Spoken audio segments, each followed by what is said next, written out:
Hello दोस्तों, success coaching centre Kotputli के YouTube channel पर आप सभी लोगों का हार्दिक स्वागत एवं अभिनंदन है। जैसा कि अपन ने पिछली कक्षाओं में भौतिक विज्ञान का परिचय और कुछ भौतिक राशियों के बारे में पढ़ा था, उसी के बाद में अपन ने कुछ मात्रक पद्धतियाँ और मात्रक पद्धतियों में अपन ने मात्रकों के बारे में देखा। कौन कौन सी मात्रक पद्धतियाँ होती हैं, किन किन मात्रक पद्धतियों के तहत किन किन चीज़ों को अपन ने पढ़ा, मूल भौतिक राशियाँ क्या है, वर्तमान में जो प्रचलित पद्धति है जिसे तुम एसआई पद्धति या अंतर्राष्ट्रीय मानक पद्धति कहते हो, उस अंतर्राष्ट्रीय मानक पद्धति के अनुसार मूल मात्रक कितने हैं, संपूरक मात्रक कितने हैं, उनमें किन किन भौतिक राशियों का क्या क्या मात्रक होता है, उन सब चीज़ों को अपन ने पढ़ा। आज अपन कुछ महत्वपूर्ण भौतिक राशियों पर चर्चाएं करेंगे, जैसे चाल, दूरी, विस्थापन, वेग, संवेग, त्वरण, क्योंकि इन भौतिक राशियों को पढ़ना बहुत ज़्यादा ज़रूरी है। जैसे अपन भौतिक विज्ञान को आगे पढ़ेंगे, जैसे आगे चैप्टर आएगा न्यूटन के गति के नियमों पर, जब अपन चर्चाएं करेंगे तो संवेग को भी चाहिए, गति के बारे में भी अपने को पता होना चाहिए, संवेग क्या है, आवेग क्या है, इनके बारे में भी अपने को पता होना चाहिए। तो उसी चीज़ के लिए अपन कुछ महत्वपूर्ण भौतिक राशियों पर चर्चाएं करेंगे। सबसे पहले हम महत्वपूर्ण भौतिक राशियों में पहले दूरी और विस्थापन को देखते हैं कि दूरी क्या है और विस्थापन क्या है। दूरी कैसी राशि है, विस्थापन कैसी राशि है, दूरी का मात्रक क्या होता है, विस्थापन का मात्रक क्या होता है, इन पर अपन चर्चाएं करेंगे कि दूरी के लिए अपन किन राशि को लिखें, विस्थापन के लिए किस राशि को लिखें, तो उन चीज़ों पर अपन पढ़ेंगे। तो सबसे पहले अपन देखते हैं दूरी और विस्थापन।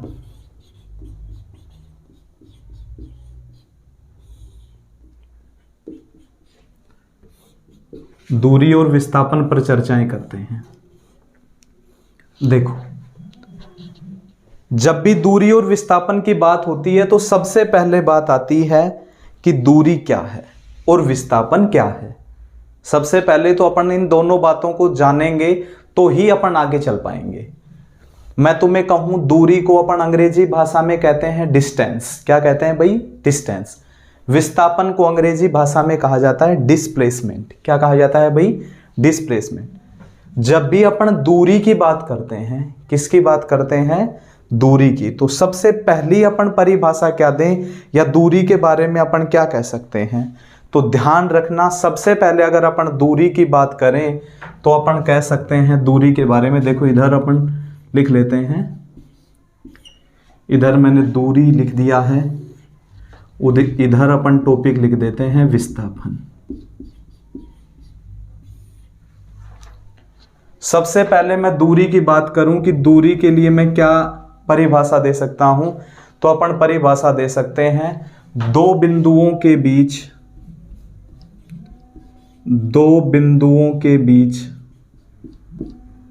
या दो बिंदुओं के मध्य तय किए गए या दो बिंदुओं के बीच तय किए गए मार्ग की लंबाई। दो बिंदुओं के बीच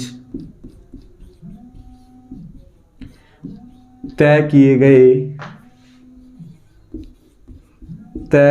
गए मार्ग की लंबाई, दो बिंदुओं के बीच तय किए गए मार्ग की लंबाई को दूरी कहते हैं।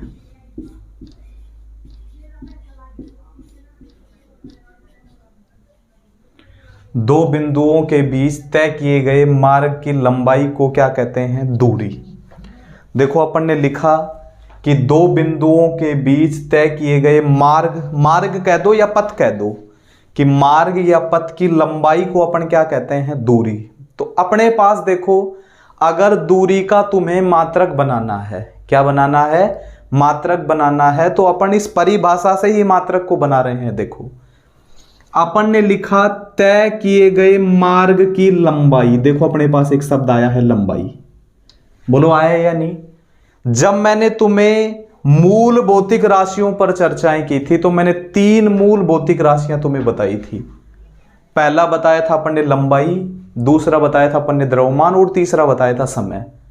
और उस समय मैंने कहा था कि लंबाई का मात्रक होता है, तो तुम सब लोगों ने कहा था कि लंबाई का मात्रक होता है मीटर। क्या होता है भाई? वर्तमान में जो प्रचलित पद्धति है एसआई पद्धति, उसी के अनुसार लंबाई का मात्रक क्या होता है? मीटर होता है। या एमकेएस पद्धति के अनुसार भी लंबाई का मात्रक क्या होता है? मीटर होता है। तो मैं कहूं तय किए गए मार्ग की लंबाई और तय किया गया मार्ग की लंबाई किन के बीच? दो बिंदुओं के बीच। वो क्या है? दूरी है। तो अपन से अगला प्रश्न पूछ सकता है कि दूरी का मात्रक है। तो ध्यान रखना, दूरी का अपने से कभी भी मात्रक पूछ लिया जाए तो दूरी का मात्रक होता है मीटर। सब बोलो भाई, दूरी का मात्रक क्या होता है? मीटर। अपने पास यहां तक की बात में अगर किसी को दिक्कत है तो बताओ। दूरी का मात्रक होता है, उत्तर दे सकते हैं, दूरी का मात्रक होता है मीटर। उसी के बाद में अगला सवाल तुमसे क्या पूछता है? तुमसे पूछ लेगा कि भाई दूरी कैसी राशि है? सदिश राशि है या अदिश? क्योंकि भौतिक राशियों को मुख्यतया तो दो भागों में बांटा गया है, सदिश राशि और अदिश राशि। इसके अलावा अपन और भी बात करें तो प्रदिश राशियों को अपन ने और पढ़ा था। तो मैं कहूं कि दूरी अदिश राशि है या सदिश? तो ध्यान रखना, दूरी अदिश राशि है। दूरी कैसी राशि है? अदिश राशि है। ध्यान रखना, मोस्ट इंपोर्टेंटली बात है कि दूरी कैसी राशि है, तो आंसर देना है दूरी अदिश राशि। क्यों है? अभी अपन एक डायग्राम या एक चित्र के द्वारा इसको समझेंगे कि दूरी अदिश राशि क्यों है। उसी के बाद में अपन एक डायग्राम के द्वारा इस सब चीज को मैं तुम्हें बता देता हूं। देखो इधर, मान लो ये मेरे पास कोई आयताकार खेत है।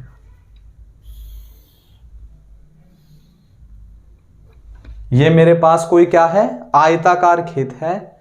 इस आयताकार खेत में ये बिंदु ए, ये बिंदु बी, ये बिंदु सी और ये बिंदु डी।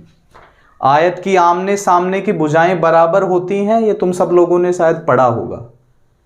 मैं तुम्हें कहता हूं कोई व्यक्ति ए बिंदु से बी बिंदु तक जाता है तो दूरी तय करता है 12 किलोमीटर। कितनी भाई? 12 किलोमीटर। या फिर अपन कहते हैं कि 12 मीटर की दूरी तय करता है। कोई व्यक्ति ए बिंदु से बी बिंदु तक कितनी दूरी तय करता है? 12 मीटर की दूरी तय करता है। फिर वह बी बिंदु से जाता है डी बिंदु पर, तो वह कितनी दूरी तय करता है? 5 मीटर। सब बोलो भाई, कितनी दूरी तय करता है? 5 मीटर। अगर ये भुजा 12 तो ये भी 12 है, और ये अगर 5 है तो ये भी 5 मीटर है। अब मैं तुमसे पूछूं कोई व्यक्ति ए से बी तक और बी से पहुंचता है डी तक, तो कुल कितनी दूरी तय किया? तो तुमने कहा कुल दूरी तय की 12 + 5 कितनी? 17। तो ध्यान रखो, यहां से लेकर ये व्यक्ति ए से बी पर, बी से पहुंचा डी पर, तो तय किए गए मार्ग की जो लंबाई है, यहां से लेकर ये जो मार्ग या पथ तय किया, उसकी जो लंबाई है वो ही तो इंडेक्ट कर रहा है किसको? दूरी को। बोलो कर रहा है या नहीं कर रहा है? तो अपन ने कहा कितनी दूरी तय की, तो तुम कहते हो 17 मीटर की दूरी। कितनी दूरी तय की भाई? 17 मीटर की दूरी। लेकिन मैं तुम्हें यहां कह दूं कि कोई व्यक्ति ए से सी पर गया और सी से फिर डी पर गया, तो 5 मीटर तो ये और 12 मीटर ये, फिर भी कितना हुआ? 17 मीटर। तो मैं पूछूं कि अब दूरी कितनी, तो भी अपन कह सकते हैं कितनी भाई? 17 मीटर। मतलब यहां से लेकर सी और सी से लेकर डी, तो इस मार्ग की लंबाई या इस पथ की लंबाई भी कितनी है? 17 मीटर। तो ये तो बात यहां इंडेक्ट कर रही है किसको? दूरी को। अब मैं थोड़ी देर तुम्हें टॉपिक जो अपन ने लिखा है विस्थापन, जिसको अंग्रेजी में कहते हैं डिस्प्लेसमेंट, इस पर और चर्चाएं कर देता हूं। तो देखो, डिस्प्लेसमेंट की क्या परिभाषा होती है? दो बिंदुओं के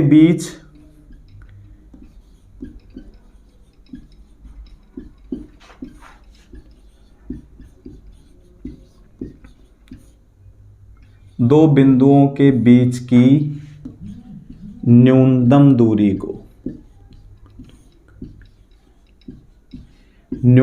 दूरी को विस्थापन कहते हैं। दो बिंदुओं के बीच न्यूनतम दूरी को विस्थापन कहते हैं। अब देखो भाई, कोई व्यक्ति ए से और डायरेक्ट डी पर पहुंच जाए, ए से डायरेक्ट कहां पहुंच जाए, डी पर। देखो कोई व्यक्ति यहां से चला और यहां से डायरेक्टली कहां पहुंच गया, डी पर पहुंच गया। कहां पहुंच गया भाई, डी पर पहुंच गया। तो ये कितनी दूरी तय करता है, वह इसका है विस्थापन। क्या है भाई, वह इसका क्या है, विस्थापन। क्योंकि दो बिंदुओं के बीच की न्यूनतम दूरी को क्या कहते हैं, विस्थापन कहते हैं। या फिर अपन क्या कहते हैं, अपन विस्थापन का एक दूसरा बात भी कह सकते हैं कि प्रारंभिक बिंदु व अंतिम बिंदु, प्रारंभिक बिंदु व अंतिम बिंदु के बीच की सीधी दूरी, प्रारंभिक बिंदु व अंतिम बिंदु के बीच की सीधी दूरी को भी अपन क्या कह सकते हैं, विस्थापन कह सकते हैं। तो यहां तुम देखो कि एक अपने पास सीधा फॉर्मूला बन रहा है। क्या बन रहा है भाई, कर्ण स्क्वायर बराबर आधार स्क्वायर प्लस लंब स्क्वायर। बोलो बन रहा है या नहीं बन रहा है। मेरे पास आधार कितना है 12 प्लस मेरे पास लंब कितना है 5 का स्क्वायर। ये अगर इन दोनों को जोड़कर आएगा तो मेरे पास आएगा कर्ण का स्क्वायर। 12 का स्क्वायर 144 प्लस 5 का स्क्वायर 25। अगर मैं जोड़ता हूं तो मेरे पास आता है 169। 169 कितने का वर्ग है, तो तुम कहते हो 13 का स्क्वायर। कितने का स्क्वायर है भाई, 13 का स्क्वायर है। तो यहां से और यहां मतलब प्रारंभिक बिंदु व अंतिम बिंदु के बीच की दूरी कितनी हुई भाई, 13 मीटर। कितनी हुई भाई, 13 मीटर। तो अब मैं तुम्हें कहूं कि क्या अपन ने जो बात लिखी वह सही है या नहीं है। जो अपन ने यहां बात लिखी थी कि दो बिंदुओं के बीच की न्यूनतम दूरी को क्या कहते हैं, विस्थापन। तो यह बात एकदम शायद सटीक है कि दो बिंदुओं के बीच की न्यूनतम दूरी या प्रारंभिक बिंदु व अंतिम बिंदु के बीच की सीधी दूरी को क्या कहते हैं, विस्थापन कहते हैं। और यहां अपने पास वह दूरी कितनी आई, 13 मीटर। इसका मतलब यहां भी एक शब्द इंटैक्ट हो रहा है, दूरी। क्या इंटैक्ट हो रहा है, तो दूरी। तो इसलिए तुम कहते हो कि विस्थापन का मात्रक क्या है, तो अपन कह सकते हैं कि विस्थापन का मात्रक भी क्या होता है, मीटर। क्या होता है भाई, मीटर। कोई दिक्कत है, मैं तुमसे पूछ लूं कि विस्थापन का मात्रक होता है, तो विस्थापन का मात्रक होता है मीटर। क्या होता है भाई, विस्थापन का मात्रक होता है मीटर। इतनी बात में अगर तुम्हें कोई दिक्कत है तो बताओ। आगे फिर अपन चर्चाएं करें कि विस्थापन कैसी राशि है। तुमसे पूछ लिया जाए कि विस्थापन कैसी राशि है, तो अपन कह सकते हैं विस्थापन जो है सदिश राशि है। विस्थापन सदिश राशि है। विस्थापन सदिश राशि है। बोलो विस्थापन कैसी राशि है, तो अपन कह सकते हैं विस्थापन कैसी राशि है, सदिश राशि है। विस्थापन कैसी राशि है भाई, सदिश। अब अपन ये चर्चाएं कर लें कि दूरी अदिश क्यों है और विस्थापन सदिश क्यों है। तो इस चीज को भी मैं तुम्हें समझाने के लिए एक डायग्राम बना देता हूं, जिससे अपन उस चीज को अच्छा समझ पाएंगे। देखो अपन यहां एक डायग्राम बना रहे हैं छोटा सा, उस बात से अपन इस चीज को अच्छे से पढ़ पाएंगे कि दूरी अदिश क्यों है और विस्थापन सदिश क्यों है।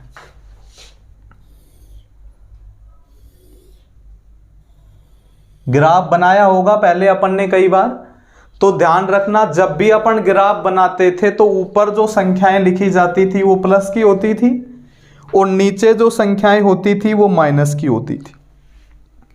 इधर पूर्व की ओर जो अपन लिखते थे वो प्लस की संख्याएं होती थी और इधर पश्चिम की ओर जो लिखते थे वो संख्याएं कैसी होती थी, माइनस की होती थी। कोई दिक्कत है। ये बिंदु है अपने पास, इस बिंदु को मैं लिख रहा हूं O। अब मैं तुम्हें कहता हूं कि कोई व्यक्ति ओ बिंदु से, कोई व्यक्ति किस बिंदु से भाई, ओ बिंदु से, और इस दिशा में चलता है और जहां पहुंचता है वहां बिंदु है ए, वहां बिंदु क्या है, ए। तो मैंने तुम्हें कहा कि बिंदु ओ से और बिंदु ए तक की दूरी मान लो 40 मीटर है। कितनी है भाई, 40 मीटर। बिंदु ओ से ए बिंदु तक की दूरी कितनी है, 40 मीटर। कितनी है भाई, 40 मीटर है। तो यह तो क्या है भाई, किसको इंडेक्ट कर रहा है, दूरी को। क्या कह रहा है, क्योंकि अपन ने लिखा दो बिंदुओं के बीच की दूरी या दो बिंदुओं के बीच पथ की लंबाई या दो बिंदुओं के बीच मार्ग की लंबाई तो क्या कहलाती है, दूरी। लेकिन मैं तुम्हें अभी यहां कहूं कि यहां से और यहां तक कोई व्यक्ति पहुंचा तो यहां विस्थापन कितना है, तो तुम कहोगे यहां तक विस्थापन है +40 मीटर। कितना है भाई, +40 मीटर। अब देखो भाई, यहां जो प्लस का तुमने निशान लगाया वो दर्शा रहा है किसको, दिशा को। किसको दर्शा रहा है, दिशा को। जबकि 40 जो शब्द तुमने यहां लिखा है वो संख्यात्मक मान को दर्शा रहा है, इसका मतलब परिमाण है। और जहां परिमाण और दिशा दोनों हो तो वो राशि तो कैसी होती है, सदिश। और जहां केवल परिमाण हो वो राशि कैसी होती है, अदिश। लेकिन इस बात से अपन एक चीज को और समझेंगे। फिर मान लो यह व्यक्ति यहां से चला और वापस कहां गया, ओ बिंदु पर वापस आ गया मान लो।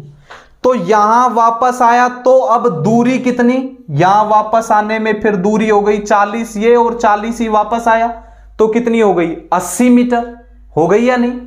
लेकिन मैं कहूं कि इस बिंदु पर विस्थापन कितना, तो तुम कहते हो इस बिंदु पर यहां वापस आ गए तो विस्थापन अब कितना है, 0 या 0। बोलो कह सकते हैं या नहीं कह सकते, अरे बोलो कह सकते हैं या नहीं। फिर मैं तुम्हें कह दूं कि इस बिंदु से यह व्यक्ति चलकर इस साइड में जाता है और यहां पहुंच जाता है। अब मैं तुम्हें पूछूं कि यहां से और यहां तक की जहां बिंदु पर पहुंचा वो बिंदु है बी, और यहां से यहां तक की दूरी भी मान लो 40 मीटर है। तो अब मैं पूछूं यहां से इस बिंदु तक दूरी कितनी, तो अपन कह सकते हैं 40 मीटर। बोलो कह सकते हैं या नहीं। और मैं पूछूं कि यहां से और इस बिंदु तक विस्थापन कितना, तो तुम कह दोगे -40 मीटर। अर्थात -40 का मतलब क्या है, -40 का मतलब है यहां कि यह पश्चिम दिशा की ओर जा रहा है। किस दिशा की ओर जा रहा है, मतलब यहां संख्यात्मक मान के साथ में क्या भी है, दिशा भी है।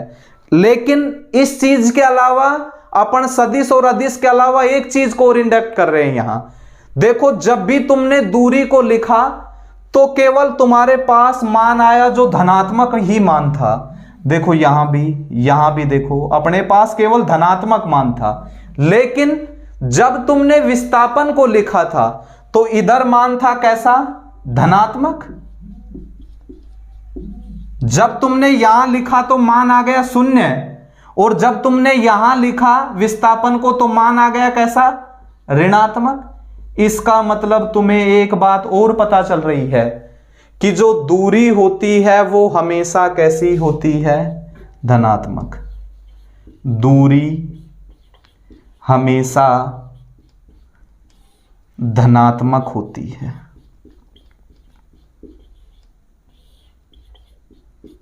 दूरी हमेशा कैसी होती है भाई, धनात्मक होती है। कोई दिक्कत है तो बताओ मुझे, मोस्ट इंपोर्टेंटली बात है। दूरी हमेशा कैसी होती है, धनात्मक। लेकिन मैं इधर विस्थापन को लिखूं तो अपन कह सकते हैं विस्थापन धनात्मक कोमा ऋणात्मक या 0 भी हो सकता है।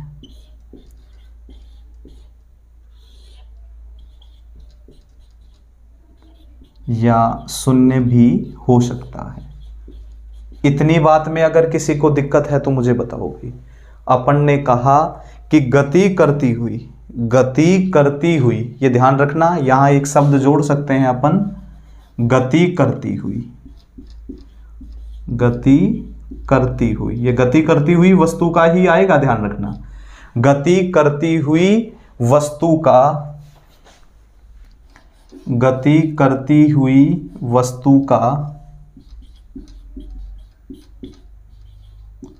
विस्थापन, गति करती हुई वस्तु का विस्थापन धनात्मक भी हो सकता है, ऋणात्मक भी हो सकता है या शून्य भी हो सकता है। लेकिन हमेशा एक बात ध्यान रखना, दूरी जो है वो हमेशा कैसी होगी, धनात्मक भी होगी। और विस्थापन के लिए अपन एक बात और लिख सकते हैं कि प्रारंभिक व अंतिम बिंदु के बीच की सीधी दूरी, अपन लिख सकते हैं प्रारंभिक व अंतिम बिंदु के बीच की सीधी दूरी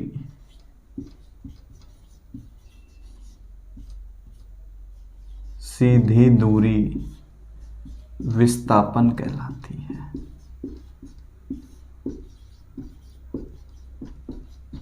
प्रारंभिक व अंतिम बिंदु के बीच की सीधी दूरी को भी अपन क्या कह सकते हैं, विस्थापन कह सकते हैं।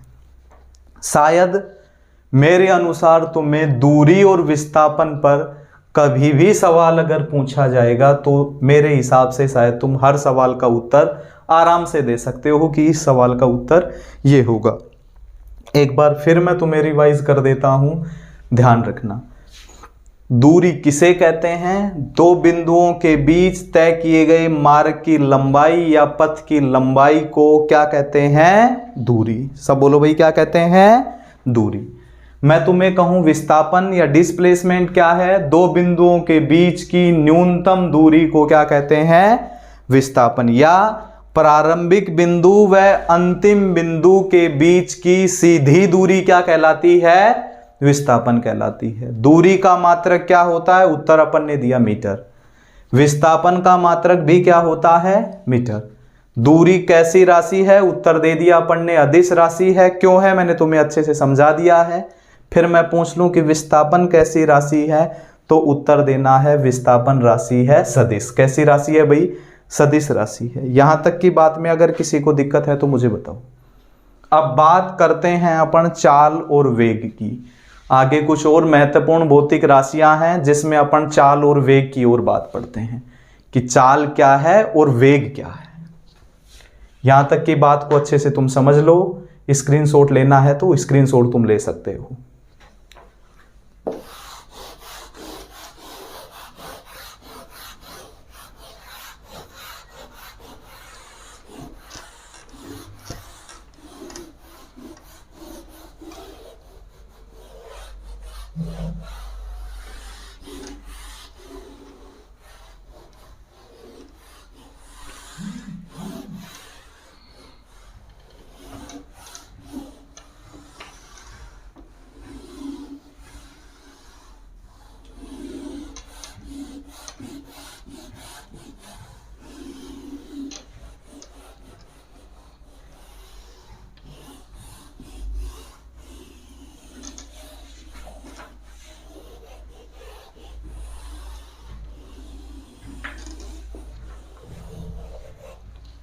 देखो अपने पास अगली जो भौतिक राशि है वो है चाल और वेग। बात नंबर अपन 2 करते हैं। राशि है चाल और वेग। चाल को अपन अंग्रेजी भाषा में कहते हैं स्पीड और वेग को कहते हैं वेलोसिटी। तो क्यों ना बात कर ली जाए चाल और वेग की। चाल इधर लिख देते हैं अपन वेग। वेग को अपन अंग्रेजी भाषा में बोलते हैं वेलोसिटी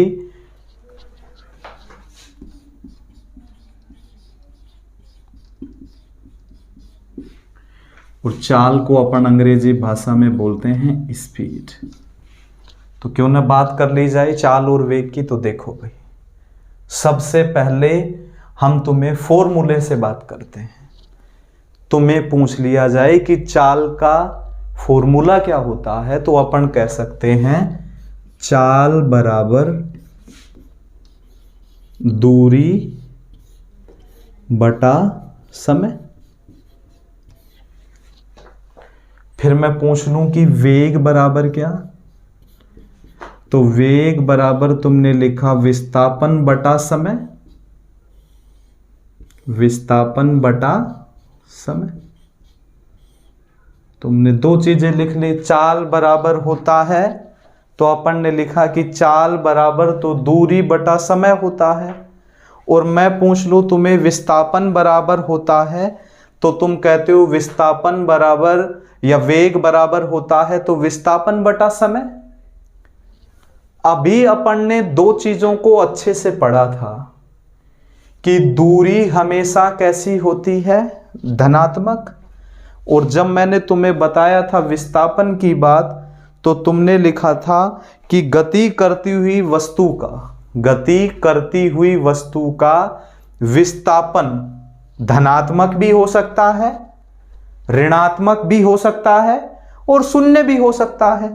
वो अपन ने एक एग्जाम्पल के माध्यम से तुम्हें अच्छे से पढ़ाया है। फिर भी अगर तुम्हें नहीं समझ में आए तो कमेंट्स के माध्यम से मुझ तक वो मैसेज पहुंचा सकते हो और फिर अपन उसे दोबारा रिवाइज करेंगे। अपन ने यहां बात की कि गति करती हुई वस्तु का विस्थापन धनात्मक हो सकता है, ऋणात्मक हो सकता है, शून्य हो सकता है।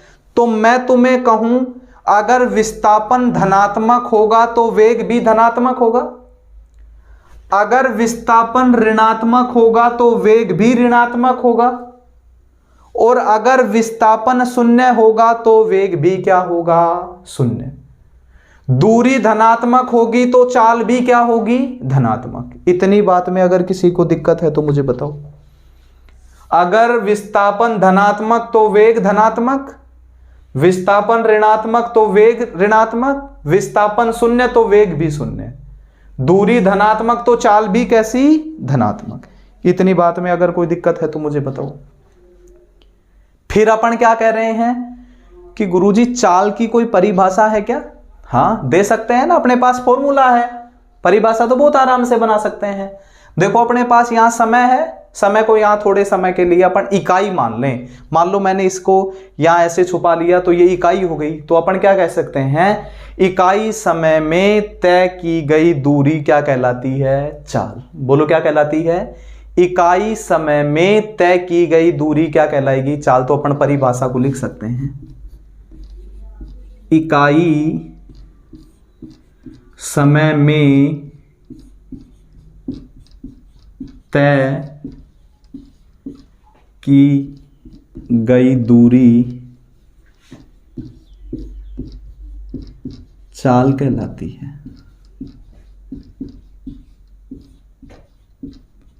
इकाई समय में तय की गई दूरी क्या कहलाती है भाई, चाल कहलाती है। फिर तुम कहते हो गुरुजी वेग की कोई परिभाषा है क्या? तो अपन वेग की परिभाषा को भी बहुत सिंपल से बना सकते हैं। यहां भी अपने पास समय है, समय को फिर अपन इकाई मान ले तो अपन क्या कह सकते हैं, इकाई समय में तय किया गया विस्थापन क्या कहलाएगा, वेग। क्या कहलाएगा भाई, वेग। तो अपन वेग की भी परिभाषा लिख सकते हैं, इकाई समय में तय किया गया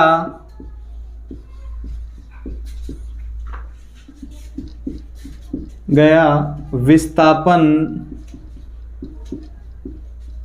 इकाई समय में तय किया गया विस्थापन वेग कहलाता है।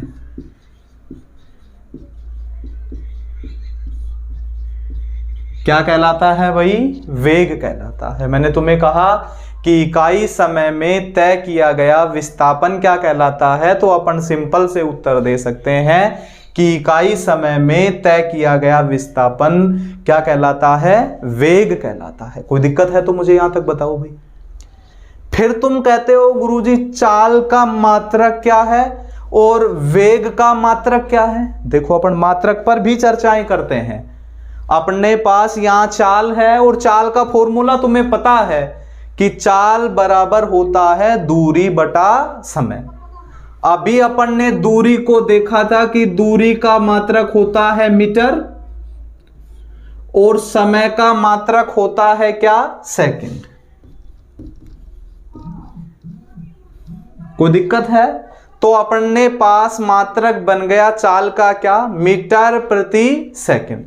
तो अपन लिख सकते हैं चाल का मात्रक बराबर मीटर प्रति सेकंड। कोई दिक्कत है तो बताओ। चाल का मात्रक है, उत्तर दे सकते हैं मीटर प्रति सेकंड। फिर दूसरी बात तुमसे पूछ लेगा कि वेग का मात्रक क्या होता है, तो भी अपन सिंपल से वेग का मात्रक भी बना सकते हैं। विस्थापन को अपन ने अभी किससे दर्शाया, मीटर से, और समय को किससे दर्शाया, सेकंड से। तो इसका मात्रक अपन पूछे कि क्या होगा, तो अपन कह सकते हैं कि विस्थापन बराबर क्या होगा, या विस्थापन का मात्रक है तो विस्थापन का मात्रक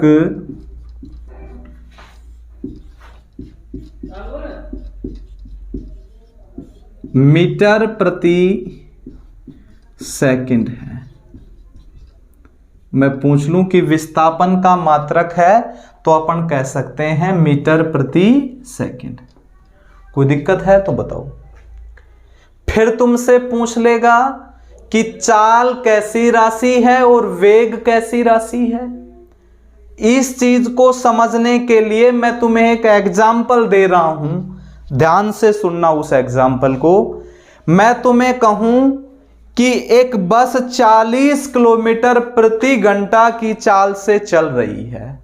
एग्जाम्पल मैंने तुम्हें दिया, ध्यान से सुनना। एक बस 40 किलोमीटर प्रति घंटा की चाल से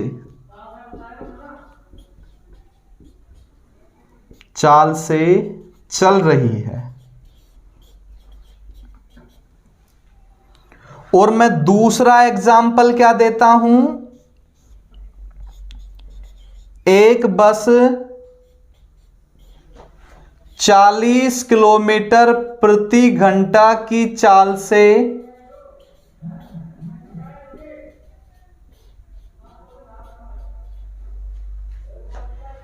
एक बस 40 किलोमीटर प्रति घंटा की चाल से पूर्व दिशा में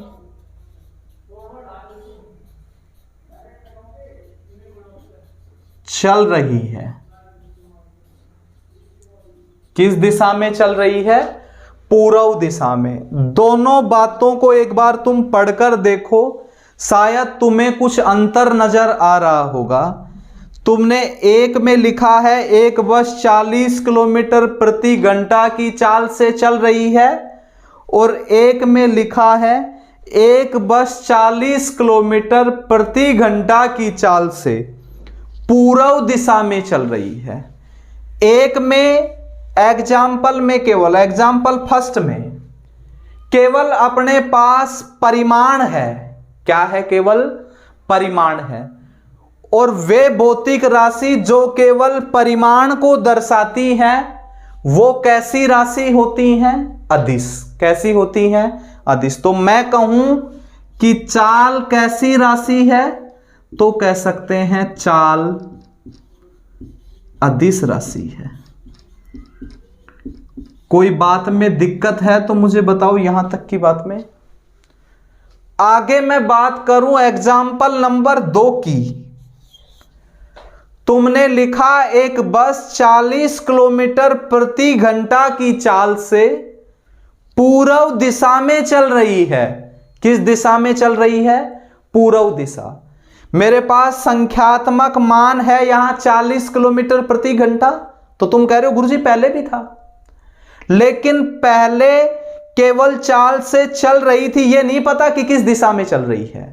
अभी अपने को दिशा का भी ज्ञान हुआ कि 40 किलोमीटर प्रति घंटा की चाल से पूर्व दिशा में चल रही है।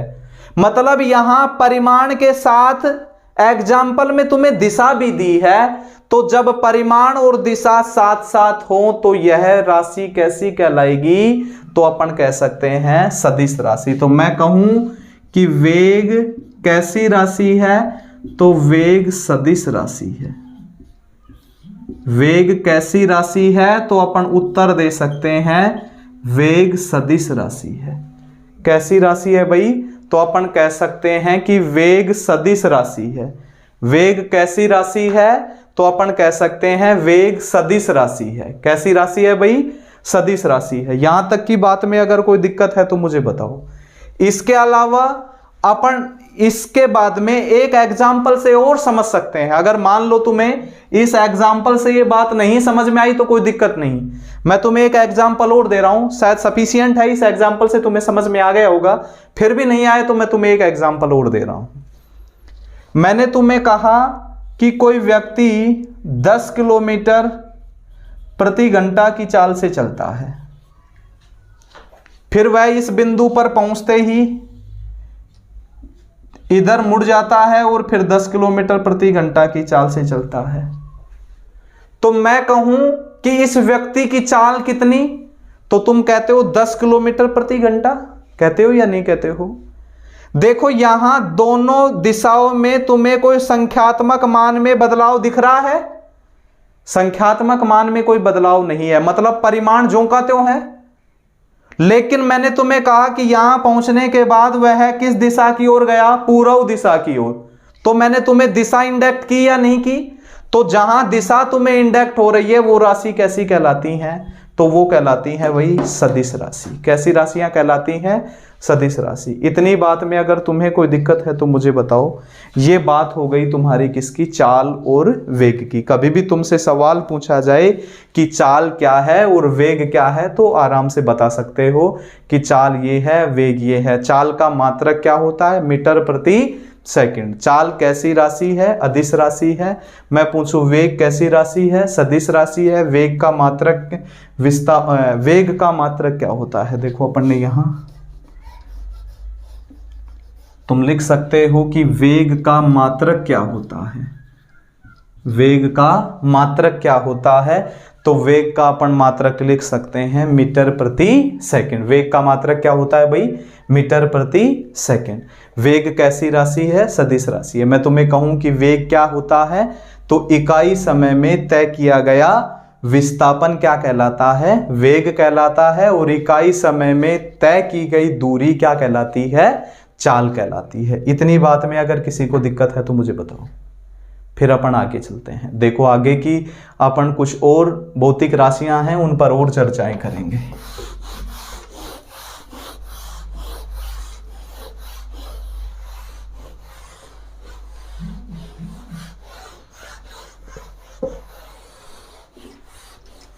यहां ध्यान रखना वेग लिखना है, वो विस्थापन गलती से पहले लिखा गया था, यहां वेग है।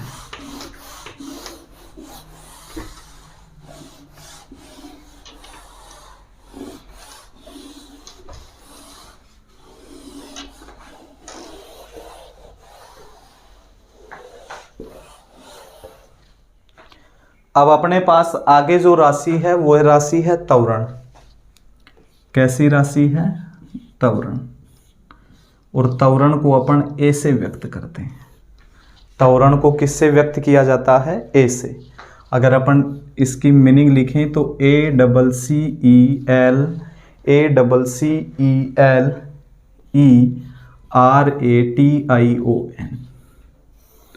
लिख सकते हैं। अब देखो सबसे पहले तुम्हें पूछेगा कि त्वरण होता क्या है। तो सबसे पहले अगर मैं एक तुम्हें सिंपल सी चीज में त्वरण की बात करूं तो त्वरण का मतलब होता है पिकअप। त्वरण का मतलब क्या होता है? पिकअप। पिकअप जानते हो ना? पिकअप क्या होता है? जैसे तुम्हें मैं बात करूं पिकअप के लिए ही थोड़ी पहले,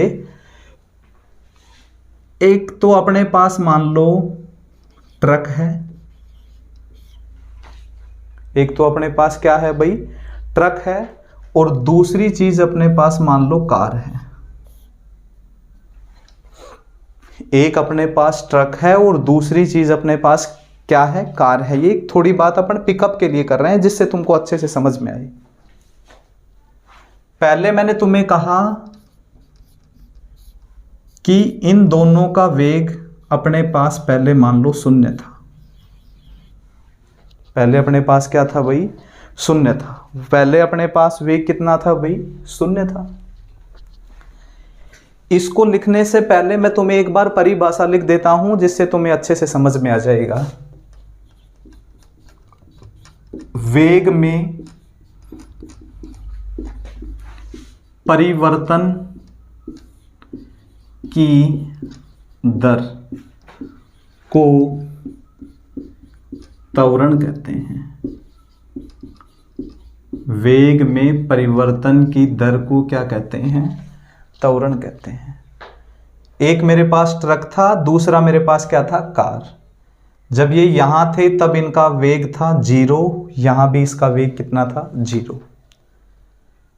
थोड़े समय के उपरांत मान लो इस ट्रक का वेग जो है वो 80 किलोमीटर प्रति घंटा, और मैं पूछूं कि कार का वेग भी कितना, 80 किलोमीटर प्रति घंटा। क्या दोनों का वेग समान है? पहले भी दोनों का वेग समान था, अभी भी दोनों का वेग समान है। लेकिन मैं तुम्हें यहां एक बात पूछूं कि जो मेरे पास ट्रक है वो 80 किलोमीटर प्रति घंटा के वेग तक पहुंचने में कार से ज्यादा समय लेगा या कम समय लेगा? मैंने तुम्हें जो क्वेश्चन किया है वो देखना, वो पिकअप को दर्शाएगा, और पिकअप को अपन समझ गए तो त्वरण को आराम से समझ पाएंगे। एक ट्रक जो है वो 0 से 80 किलोमीटर प्रति घंटा, और एक कार जो है वो 0 से 80 किलोमीटर प्रति घंटा तक पहुंचने में दोनों में से कम समय कौन लेगा, कार लेगा या ट्रक लेगा? तो तुम कहते हो गुरुजी कार में अच्छा पिकअप है बजाय किसके, ट्रक के। ट्रक 80 किलोमीटर प्रति घंटा तक पहुंचने में थोड़ा समय लेगा, जबकि कार 80 किलोमीटर प्रति घंटा पहुंचने में बहुत कम समय में पहुंच जाएगी। बात सही है या नहीं? कि इसका मतलब क्या है कि कार का पिकअप ट्रक की तुलना में बहुत अच्छा है। बोलो बात सही है या नहीं है? तो मैं तुम्हें यहां लिख लूं कि 80 तक पहुंचने में लगा समय, इसको 80 किलोमीटर प्रति घंटा तक पहुंचने में लगा समय कार से, या पहुंचने में ज्यादा समय लगेगा, ज्यादा समय लगेगा बजाय कार के। बोलो बात सही है या नहीं है? और मैं तुम्हें कहूं कि कार को 80 तक पहुंचने में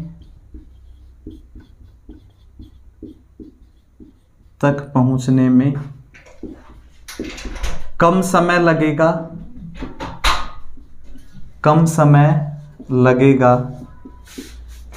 बजाय ट्रक के। बोलो बात सही है या नहीं है? तो अपन ने यहां पिकअप की बात की कि किसका पिकअप अच्छा है, तो तुमने कहा यहां पिकअप कार का अच्छा है बजाय किसके, ट्रक के। तो अपने पास जो यहां बात हो रही है तो वो बात हो रही है किस पर, त्वरण पर। तो तुमने कहा कि त्वरण जो है वो क्या है, तो तुमने कह दिया कि वेग में परिवर्तन की दर जो है वो त्वरण है। वेग में परिवर्तन की दर को अपन क्या कहते हैं, त्वरण। या फिर त्वरण बराबर क्या कहें, वेग में परिवर्तन बटा समय।